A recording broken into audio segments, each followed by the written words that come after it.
Good morning, YouTube. Warbles on a lot here. Sunday, 12th of February, 2017.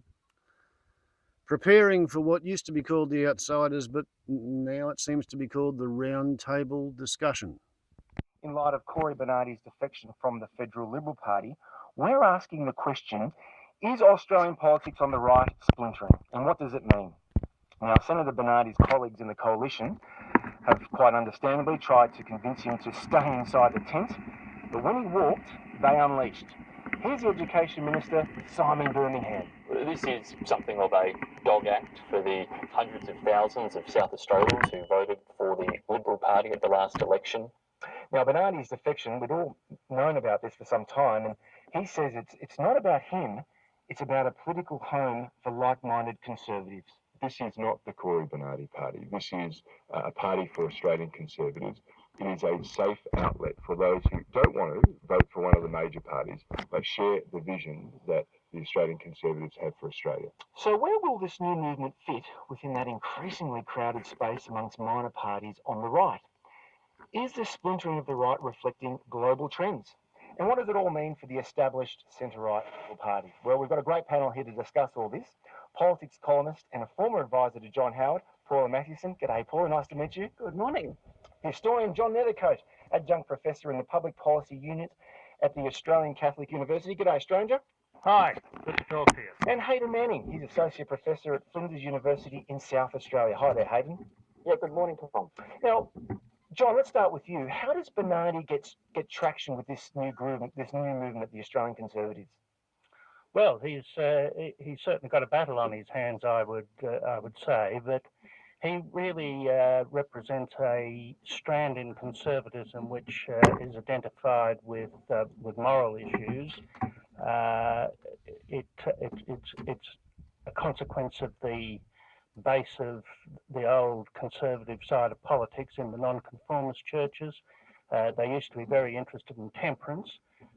These days, of course, in the last 20 or 30 years, they've had the gay movement, and particularly at the moment, they have same-sex marriage. That's where I would say that Cory has his links with the history of the conservative side of Australian politics. Yeah, Gerard Henderson in the Australian yesterday said that he's likely to be a bit player. Fair enough?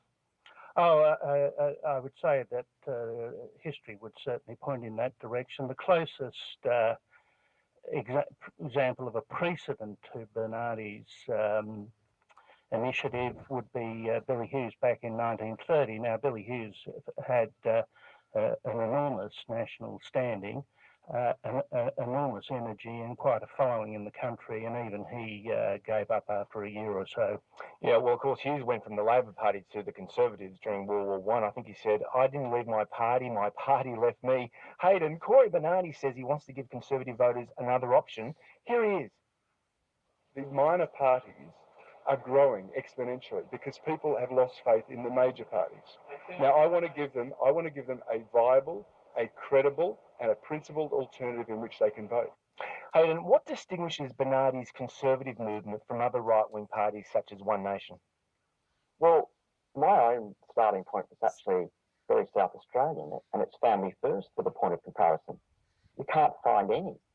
And this is what's probably quite worrying to family first in South Australia. They've managed to elect a member to the upper house since 2002, and indeed recently Bob Day to the Senate. And when you look at family first policies, and I double-checked this morning, and put them alongside the newly formed Australian Conservatives, and you can't find a difference. So while everyone's focusing on, what's the difference between Bernardi and Hanson, can they work together? Fair enough, they're both in the Senate. Back here in South Australia, we've got a state election coming up in 13 months. And I just would ask Bernardi the question, why didn't you look toward a base that's already there? A substantial base of supporters who are out there at polling booths supporting Family First, a whole set of donors that fund the party. Obviously, Bob Day's put a lot of money in while he's been there. Now, it's a different story that he's departed. But that's my question. I mean, certainly nationally, there's there's an element of a splinter, but in South Australia, it's huge because at the next state election, South Australian voters are going to have One Nation, Family First, and arguably that Bernardi will field candidates, Australian Conservatives. Yeah, that's interesting. Well, Bernardi was elected as a Liberal senator. I think we shouldn't forget that. And many people are now saying, Paula, that he should remain loyal to his electors by staying Liberal. Do you think that's the case, or should he resign from Parliament and recontest the next election under the flag of his new movement? Well, the Liberal Party would say that because they spend a lot of money having him elected, and they want the numbers in the Senate. But I think the precedents are there for Bernardi to resign from his party and stay in the Senate as an independent. I think the point is that Bernardi will most likely honour the people who voted for him by voting with the Liberal Party on most things. There's no suggestion that he wouldn't, and he really is a traditional Liberal in that he's conservative on social issues and he's a free market thinker. Well, I think he's actually come out this week saying that he wants to see the coalition return. So it's. I think there's actually a lot of benefits for Turnbull in Bernardi moving on. How so? Well, it takes away. I mean, I've read a couple of columns saying that his agitation within the Liberal Party, it'll be good for that to be gone. But he does provide that lightning rod for the dissent, and I'm going to argue in a few things that I write over coming weeks that Turnbull now has an opportunity to take the Liberal Party back to the Menzies centre. My old boss, John Howard, has, people often quote him when talking about the Liberal Party being the broad church, but he also says that elections are won and lost in the centre. And at the moment, Malcolm Turnbull's Liberal Party is not in the centre. So I think this is the opportunity, with Bernardi gone, for him to move the Liberal Party back to the centre. And if the far right are not happy about it, then they've got somewhere to go. Well, John, defections are not uncommon in Australian politics. We're talking about Bernardi leaving the Liberal Party to move to the right, but this year marks the 40th anniversary of a certain prominent Liberal who left the Liberal Party to move a more progressive party, Don Chipp. Tell us about that. Yes, Don Chipp had been a minister in the Holt government, the Gorton government, the McMahon government, and the first Fraser government. But when after the 1975 election, Chipp found himself for the second time dropped from the ministry, and he was out of sorts with the party for that reason. A lot of people, in fact, who do depart from political parties are disappointed office seekers.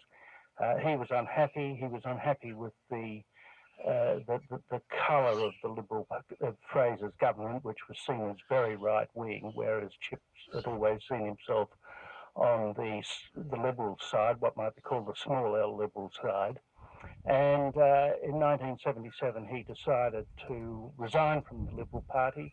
He remained in the House of Representatives. He expressly said his voters had elected him to support the government, and he would continue in the main to vote with the government. But with the effluxion of time, he found that there was something of a following.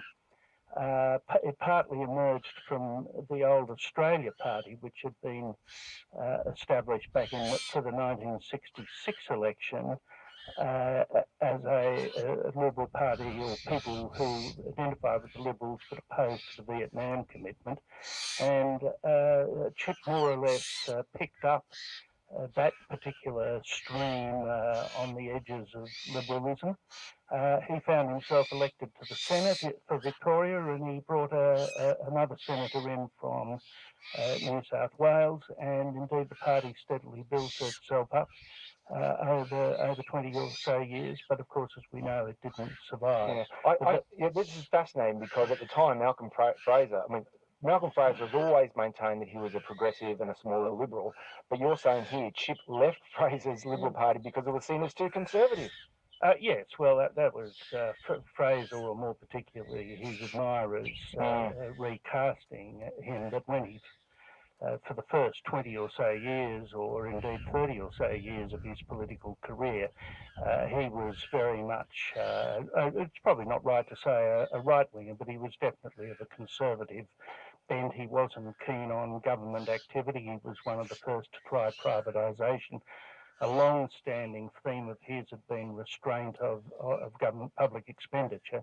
So Fraser's, the sort of person that Malcolm Fraser was when he died, was not the same sort of person who had won office. Well, here's a trip down memory lane.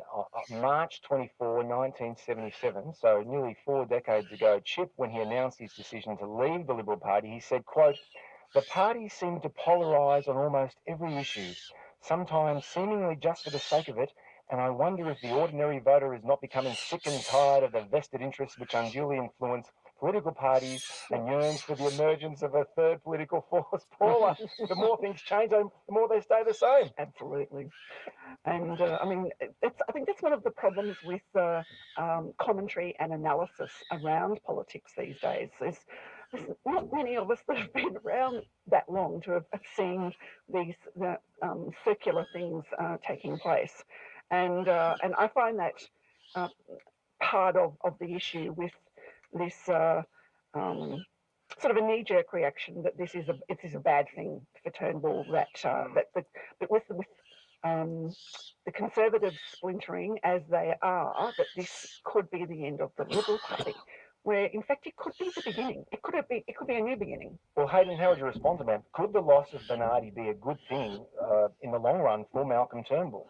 Because, as Paul makes the point, now he doesn't have to deal with some of the criticism and bow-mouthing that's been going on for months. That's if you're assuming, of course, that Bernardi's the only one, and we know that's not the case. That's right. And we also know today, really across the major parties, they're not as disciplined. The Labor are more disciplined than the Liberals and Nationals, quite so, but there's a propensity to leak. And that's the danger. Let's go to an if. If it is the case, Bernardi can attract substantial funding, then obviously Gina Reinhardt's money's been talked about, and that's still rather grey just how much might be coming his way. But let's assume over the next year or so he does get substantial funding and perhaps the support of a number of prominent Australians, if not at this juncture another defection. I think what you'll find is whenever Turnbull has an issue that really challenges the party room, those on the right will start to chatter and leak to journalists. So the question will constantly be muddying the waters for Turnbull. He's trying to get a message out. Oh, well, so-and-so has this view. They're beating the drums on the right. So, look, I sort of hope Paul is right. I'd like to see strong centre leadership. And frankly, I don't care which party it comes from. But if he can build this movement, now I think in his own state, as I said, it's fairly crowded. And there's an element of a vanity factor at this juncture, I think, about Bernardi's move. But look, he has got the time. After all, he's got another 5.5 years in the Senate. If he can attract that financial backing, and I guess most importantly, something Family First has had, members on the ground, supporters will be there at polling booths on polling day, will be out there on the campaign trail. Now, if he can put that together, then, alas, we're in a different scenario. Turnbull has got a problem. Yes, and of course, Hayden, that's not to mention One Nation. Now, a new poll, I think it was Galaxy over the weekend, it shows that Queensland's support for One Nation has increased from 16 to 23% in just 3 months. It's interesting, just going back to the last election campaign, I remember a journalist from the Courier Mail rang me mid-campaign to ask about Xenophon and the impact here. And at the end of that conversation, I said, well, what's happening in Queensland? Does Lazarus, the ex-Palmer United senator, have a chance? He said, no, mate, it's all about Pauline. Now, that was mid-campaign. Now, by the end of the campaign, we were all talking about, answers on the rise, but nobody saw 3 others joining her.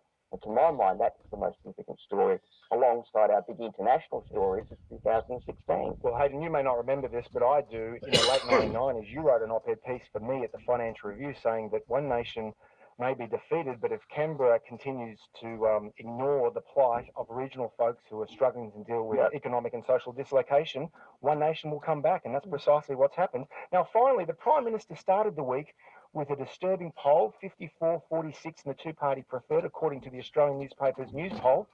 Here's Malcolm Turnbull responding with a savage assault on Bill Shorten in Parliament.